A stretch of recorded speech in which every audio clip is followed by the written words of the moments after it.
उसने क्या किया कि वो थर्मामीटर लेकर के गांव में गया। गांव में गया तो एक ताई बेचारी बीमार थी, बुखार चढ़ गया, तो ले जाकर के उसने थर्मामीटर लगाया ताई जी को। ताई जी का तो बुखार उतर गया, क्योंकि ताई जी ने ये समझा कि ये तो बुखार उतारने की दवाई है, हाँ इसको लगाने से बुखार उतर जाता है। तो वो तो बेचारा बुखार मापने का काम करता है। तो दोबारा फिर जब बुखार चढ़ा ताई जी को, बोला बेटा वो वाली मशीन लाइयो जरा बुखार उतारने वाली। तो उसने कहा कौन सी ताई जी? बोला वो जो तू ला करके मेरे को लगाया था ना जिस मशीन को। तो आप ये पॉली हाउस ग्रीन हाउस को ये खेती पैदा करने की मशीन मत समझो, बस ये ध्यान रखना है, क्योंकि ये साधन है, इसको साधन मानो, पर उस साधन के हिसाब से फिर खेती करना सीखो। तो बात यह है कि ये फर्टिलाइजर और केमिकल की बात है। फर्टिलाइजर और केमिकल ऐसा नहीं है कि विदेशों में लोग नहीं डालते हैं। मैं आपको एक बहुत इंटरेस्टिंग बात सुनाता हूँ। जैसे अभी हमारे भाई कह रहे थे मैं अब मॉरिशस जाऊंगा खेती सिखाने के लिए। मॉरिशस में बता दूं क्या करते हैं? वहाँ 80% खेतों में तो गन्ना है, वहां पर वो गन्ने से परेशान है। तो तुम भी पॉली हाउस लगा लुगा के कुछ सिखा के आ जाइए, वो अलग बात है, पर गन्ना बहुत जबरदस्त फसल है वहां पर।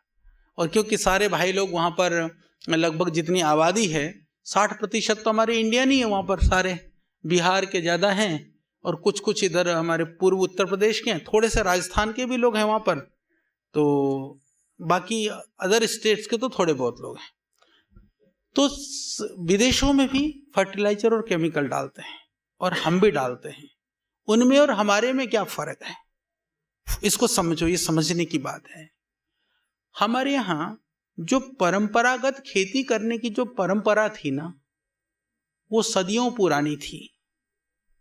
भाई बाप खेती करता था, जैसे आप लोगों के भी पिताजी वगैरह खेती करते होंगे, तो बच्चा अनायास ही छोटे से ही, हम जब चलना बाद में सीखते थे खेतों में पहले ही जाते थे, वो देखते थे कैसे बीज डालता है, कब कौन सी फसल बोई जाती है, किस खेत में क्या फसल बोते हैं, क्या करते हैं।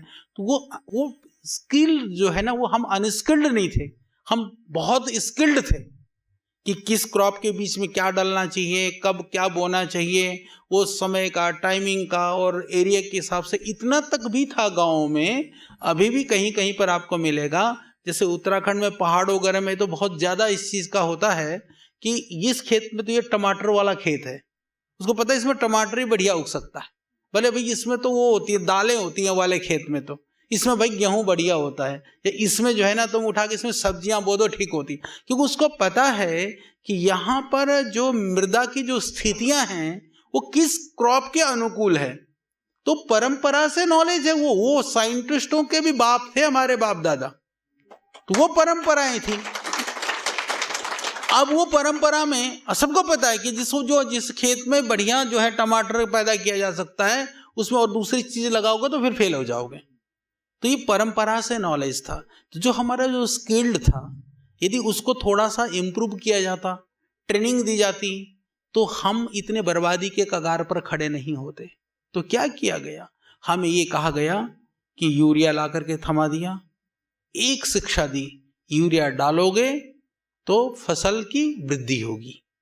सबको बात तो सही थी, तो सब लोगों ने क्या उठाया, यूरिया उठाया, जो है डालना शुरू कर दिया खेत में। शुरू में देखा कि एक एकड़ में शुरू में शायद 15-20 किलो डालते थे, वो 20 किलो बढ़ करके 40 हो गया, 40 बढ़ करके 80 हो गया, 80 बढ़ करके 1.5 हो गया, 1.5 बढ़ करके 2 क्विंटल हो गया। यानी यूरिया की मात्रा तो बढ़ती गई, हमारी खेती की मात्रा घटती गई। और इसी तरह जब देखा कि कीट मित्र कीट तो सब बर्बाद हो गए, फिर बोले जी पेस्टिसाइड डालो, इंसेक्टिसाइड डालो।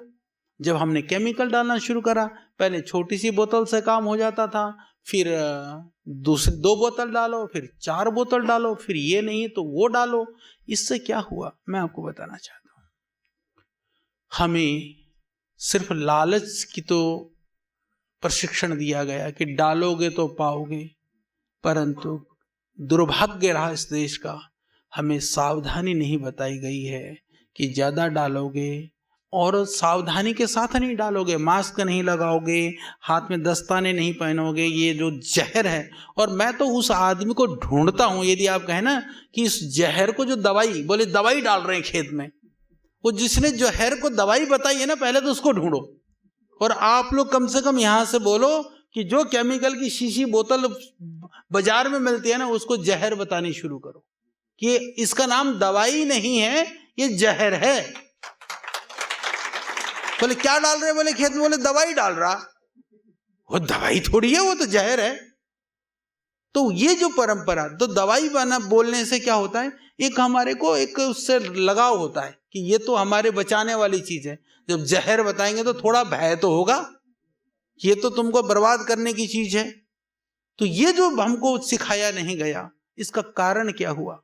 जब हम लोग रिसर्च कर रहे थे, पंजाब का जालंधर, बठिंडा और यूपी का मुजफ्फरनगर, 16 गुना तक यूरिया डालते हैं लोग, 16 गुना। ये हालत है अभी हिंदुस्तान के अंदर में।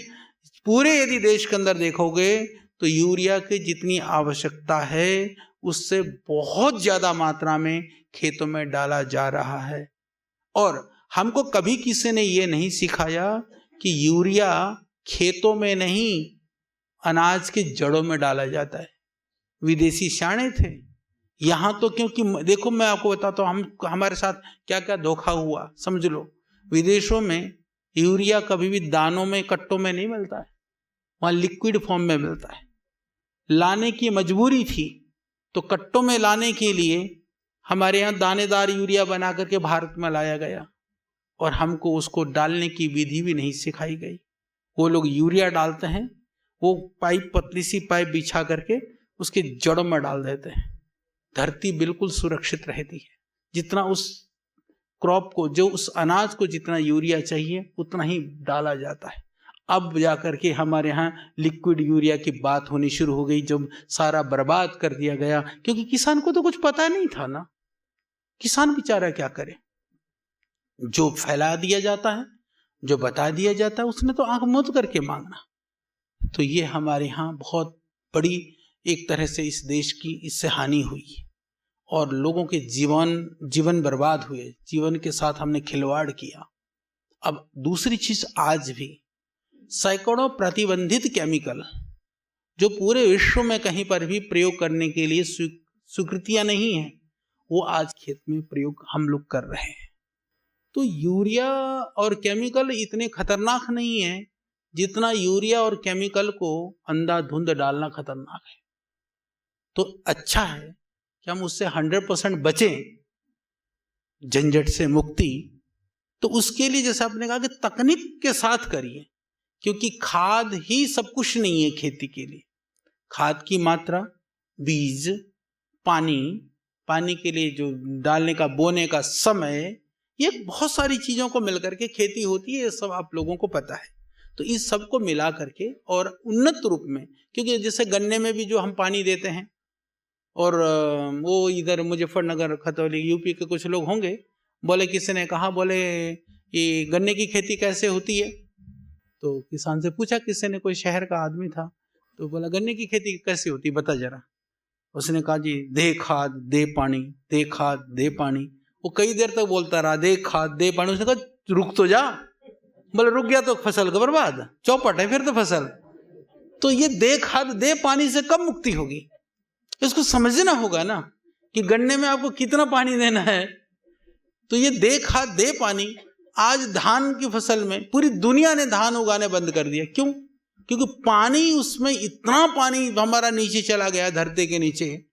जहां पानी नहीं है वहां तो उगाना हमने सीखा नहीं, जहां पानी था वो पानी खत्म कर दिया हमने।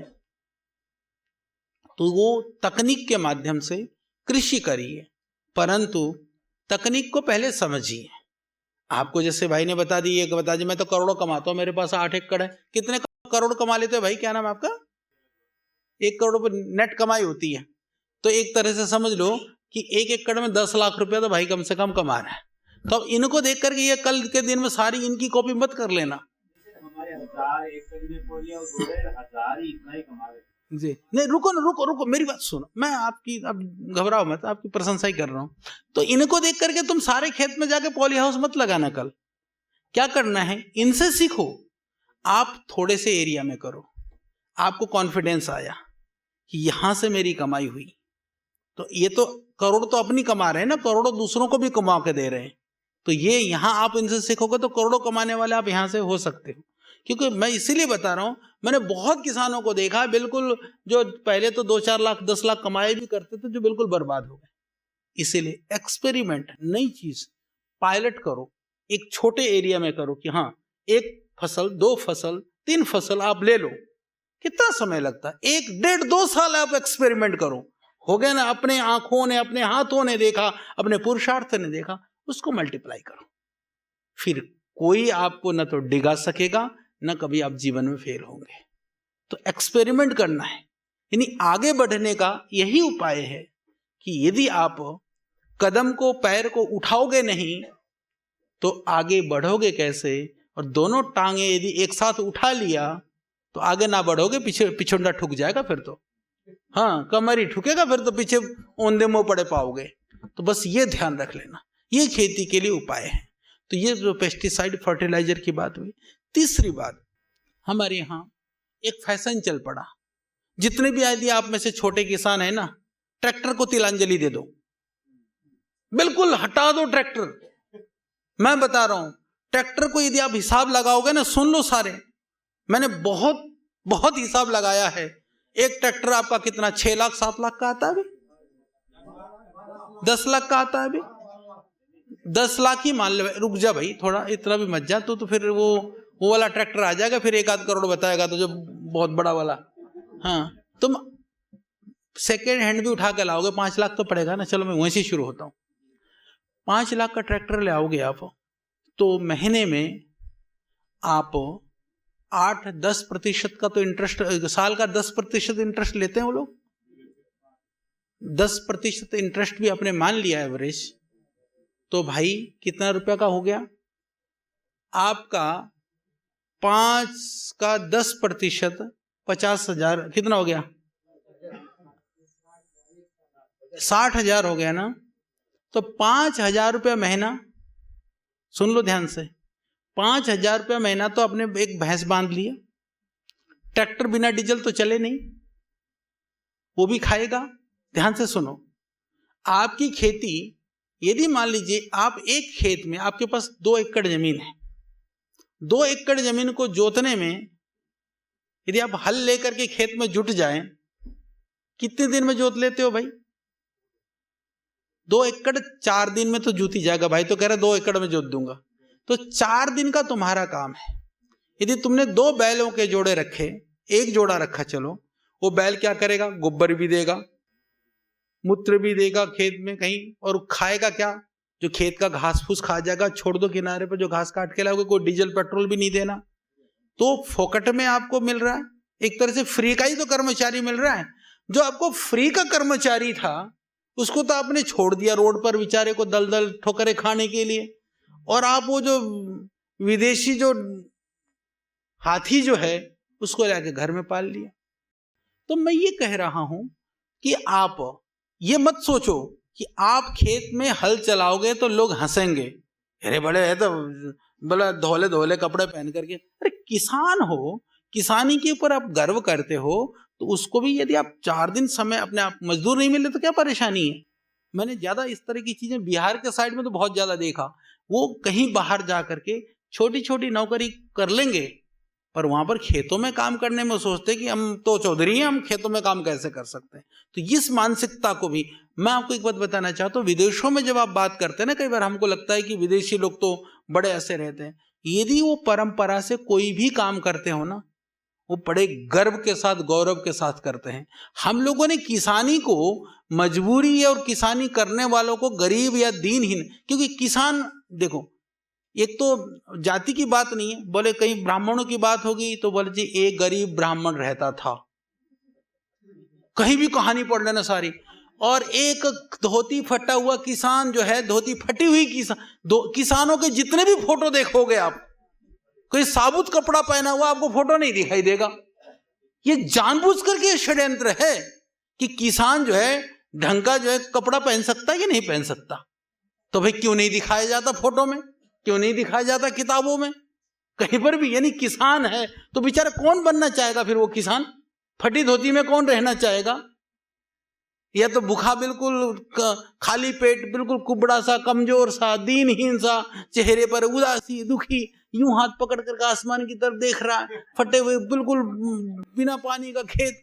ये मानसिकता क्यों बनाई गई है? ये आपको पता नहीं है, इसके पीछे बहुत बड़ा षड्यंत्र है। ये पूरी प्लानिंग से होती है। आपको लगता अभी आपने आज तक सोचा भी नहीं होगा, अब तो तुम सोचने लगोगे ये पीछे, इसके पीछे भी कहानी है। सच में कहानी नहीं, बहुत बड़ा षड्यंत्र है। तो इसको समझना होगा हमको। ये ऐसे ही नहीं किसानों को बर्बादी पर, कगार पर ले जाया जा रहा है, ये षड्यंत्रपूर्ण ढंग से। जैसे एक भाई कह रहा था ना कि ये किसी ने कहा, बोले जो खतरनाक जो होते हैं ना, ये वो भाई सुना रहा था ना, बोले ट्रैक्टर ट्रॉली भर करके हमको तो भीड़ बनाया जा रहा है। यदि आप ज्यादा समझदार हो गए तो ऐसे हो जाओगे जैसे यहाँ करके भाषण दे रहे हो सब टनाटन, बाकी सब। ये तो अच्छा है आपस में भाषण दे रहे हैं और आपस में सुन रहे हैं, नहीं तो सुनने वाले बनोगे, फिर भाषण तो दूसरा ही कोई देगा। तो इसीलिए आपको अपनी क्षमता को, अपना जो सामर्थ्य है उसको बढ़ाने का काम ये आपको ही करना होगा यदि आप किसान हैं। मेरी बात को बहुत कड़वा सत्य है, कोई सरकारें, कोई संस्था, कोई देसी विदेशी आपकी पीड़ा को दूर करने के लिए नहीं आएगा। यदि बीमारी आपकी है तो इलाज भी आपको ढूंढना पड़ेगा, ये ध्यान रखिएगा।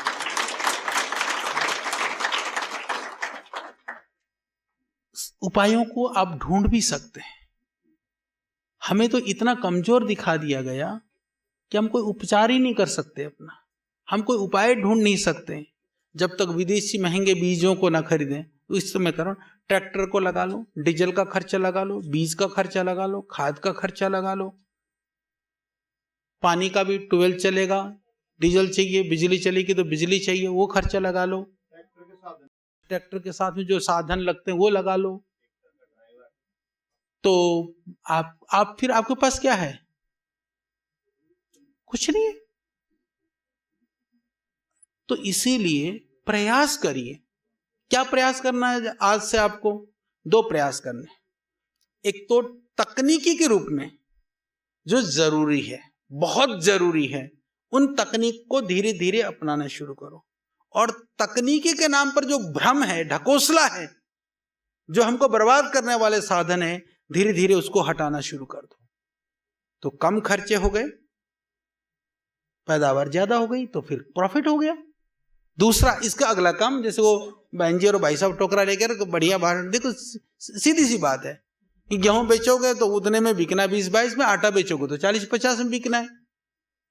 ज्यादा कुछ नहीं, जितने बैठे हो ना, जैसे आपके घर में एक आपके लड़का लड़कियां आजकल तो बिल्कुल बोल्ड हैं, कुछ भी नहीं है आजकल तो हाइपर लोकल भी आप साइकिल में ट्रोले में डाल करके भी लेके चले ना, शाम तक तो 1000-2000 तो ऐसे कमा के आ सकता है आदमी।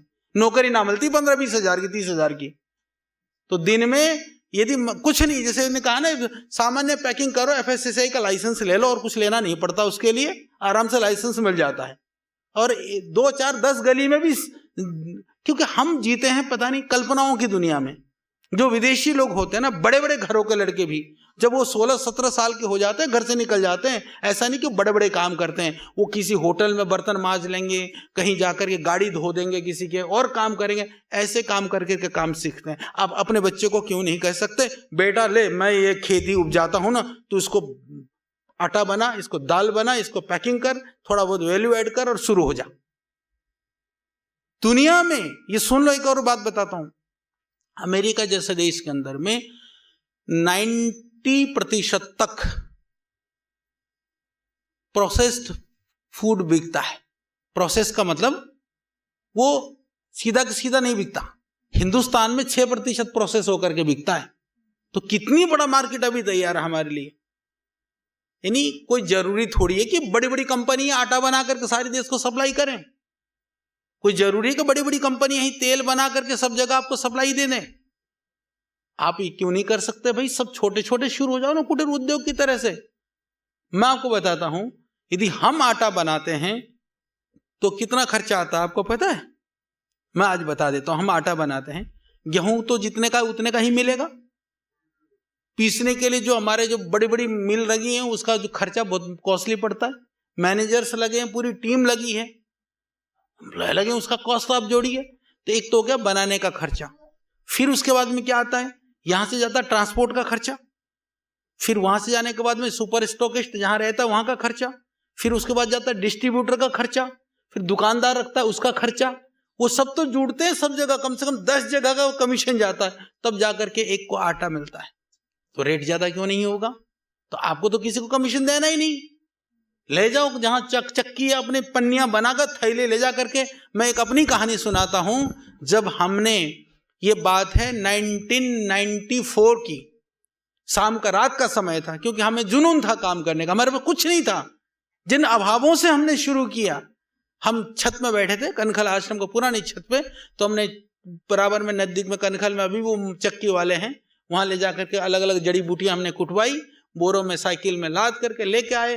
तो इसमें दालचीनी है, इसमें इलायची है, इसमें अर्जुन की छाल है, सब कुटवा करके ला करके फिर हमने उसको मिला करके वहीं पन्नी बिछाई, हाथ से मिलाई, एक मोमबत्ती जलाई, ले करके अपनी पैकिंग। मोमबत्ती मेरे को अच्छा आता है, बढ़िया, इधर मोमबत्ती रखो, इसको कितनी जलाने से वो पैक हो जाएगा, पन्नी में पैक कर करके हम कर रहे थे। तो एक महात्मा जी वहां आए हुए थे हमसे मिलने के लिए। तो रात को उनकी पता नहीं नींद खुल गई, वो तो सो करके उठ करके आए, देख बोले क्या कर रहे हो? हमने कहा हम अपना आयुर्वेदिक चाय पैकिंग कर रहे हैं, हमारा जो दिव्य पे। बोले तुम्हारा कोई कुछ बाल बांका नहीं कर सकता। अरे भाई, जो पुरुषार्थ करे कौन क्या करेगा? आज भी यदि हम डट करके खड़े हैं, यदि कोई हीरो बनाया होता मीडिया ने, या वैसे हवा में बने होते तो हवा की तरह लोग उड़ा भी देते। आज देश के लिए लोगों की, आज आपको कहीं ना कहीं पतंजलि से लाभ मिल रहा है, पतंजलि से आप कहीं सीख रहे हैं, कहीं ना कहीं, इसलिए पतंजलि के साथ आपका जुड़ाव है, आपका प्रेम है, आपका भाव है। तो जो कर्म का फल कभी निष्फल जाता नहीं है। तो इसलिए अपने बच्चों को कहिए कि ये करो मिनिमम। आजकल तो मोमबत्ती से करने जाते हैं, आजकल तो मशीनें आती हैं छोटी छोटी पैकिंग के, इतनी एडवांस टेक्नोलॉजी आ गई। तो ये छोटी छोटी चीजों को आप शुरू करिए ब्रांड बना करके। कुछ नहीं, उसको बोला भाई तू ले ले, कम पैसा है तो आजकल तो वो भी आता बैटरी वाला रिक्शा, 30-40 हजार में आता, 50, छोटी दुकान बना लो, बना दो, इधर ब्रांड बना दो अपना, जो है श्यामलाल राधेश्याम ब्रांड, कुछ भी बना लो। कौन वो कह रहा है? लेकर के घूमो ना रेड़े को, दिन भर घूम ले बेटा, शाम तक जो है वो जो रेड़ा रिक्शा चलाने वालों से, तो वो बेचारे तो सवारी ढोकर के जितने कमाते हैं, उस सवारी ढोने वाले रेड़ा रिक्शे में यदि सामान बेच दोगे, शाम को उससे 4 गुना कमा करके आ सकते हैं। तो क्यों नहीं शुरू कर सकते हैं?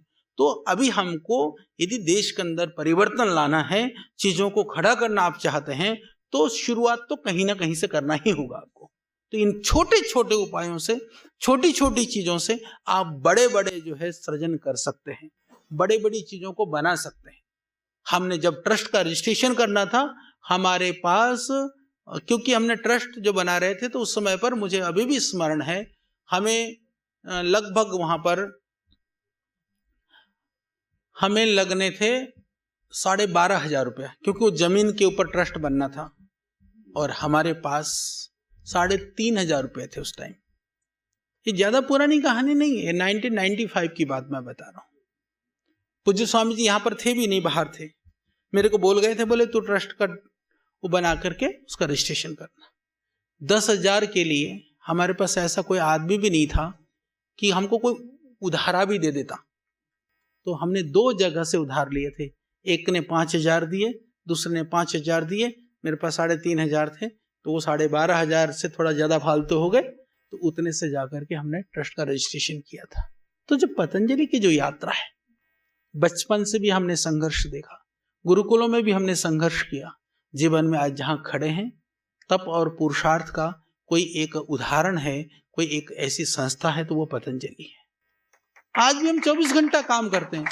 श्रद्धेय स्वामी जी एक ऐसा व्यक्ति जो रात को 10 बजे शायद वो सोते होंगे, सुबह 3 बजे उठते हैं, न किसी दिन विश्राम, न छुट्टी। यदि आप सोचो कि अपने जीवन निर्वहन की दृष्टि से हम सोचें, अपने लिए साधन के लिए सोचें, जितना हमको चाहिए, जितना हम प्रयोग कर सकते हैं, उससे तो बहुत ज्यादा हमारे पास है आज तो भगवान ने दे रखा है, पर वो हमारा है ही नहीं ना, क्योंकि भगवान ने इस दुनिया के साधनों को भोगने के लिए नहीं, दुनिया में हमको कुछ कर जाने के लिए भेजा है, इसलिए हम अपने कर्मों में लगे रहते हैं। तो इसीलिए लगे रहिए। बच्चों में भी ये आप विश्वास जगाइए। बच्चे छोटी मोटी नौकरी के लिए इधर उधर, उसको पढ़ाइए जरूर, वो योग्य होना चाहिए, पढ़ना चाहिए, उसको विविध विषयों का ज्ञान होना चाहिए, बोध होना चाहिए, उसको योग्य बनाइए। पर योग्य बना करके वो इधर उधर भटकने की जरूरत नहीं। बोले जो तेरे पास है इसी में से सर्जन करके दिखा, इसी में से कुछ बना करके तो दिखा। अच्छे अभी कई बच्चे आ रहे हैं पढ़े लिखे, बहुत सारे इंजीनियर्स हैं, नौकरी छोड़ के आ रहे हैं, कोई विदेशों को छोड़ करके आ रहे हैं। एक तो यहाँ कई लोग, तो एक बहन है इधर नोएडा में, उसने तो गौशाला खोल दिया, किसी ने कुछ कर दिया, कर रहे आराम से। मेरे पास था एक इंजीनियर, ये हमसे बोला जी आचार्य जी हमको थोड़ी जमीन दे दो। मैंने कहा भाई तू करेगा क्या? बोला मैं खेती करूंगा। मैं कहा खेती करके किराए, तू जो लीज पर खेत ले करके खेती करके क्या करेगा? बोला नहीं मैं ऑर्गेनिक उगाऊंगा। मैं आपको बताता हूं, खेत क्योंकि बेचने जाता था दिल्ली में, उगता था यहीं पर उत्तराखंड के बॉर्डर पर, इधर भागू वाला है यहाँ पर नजीबाबाद के पास में, यूपी में इधर, वहां पर उसके पास एक छोटी सी गाड़ी होती थी, लौकी उगा करके, टमाटर उगा करके छोटी सी गाड़ी में रख करके उसने 10 15 20 ग्राहक बनाए थे। तो उसने उतना भी चलाया, फिर वो भी कहता था अच्छा जी घाटे पे तो हूं नहीं मैं, पर मैं इसके लिए बता रहा हूँ उतना सफल उस रूप में नहीं हो पाया। इंजीनियर था, बाद में बोला मेरे को, मैं अभी अपनी इंजीनियरिंग में लग जाता हूँ, तो अभी वो शिप का इंजीनियर है, बड़े जहाजों का। तो मैं इसलिए बता रहा हूँ कि जब आप छोटे से प्रयास से कहीं से भी आजकल लोग, जैसे आपने कहा ना, हर कोई सशंकित है, भयभीत है। आज सबसे ज्यादा भय किसी को है तो वह है केमिकल वाला, मिलावट अन्न से।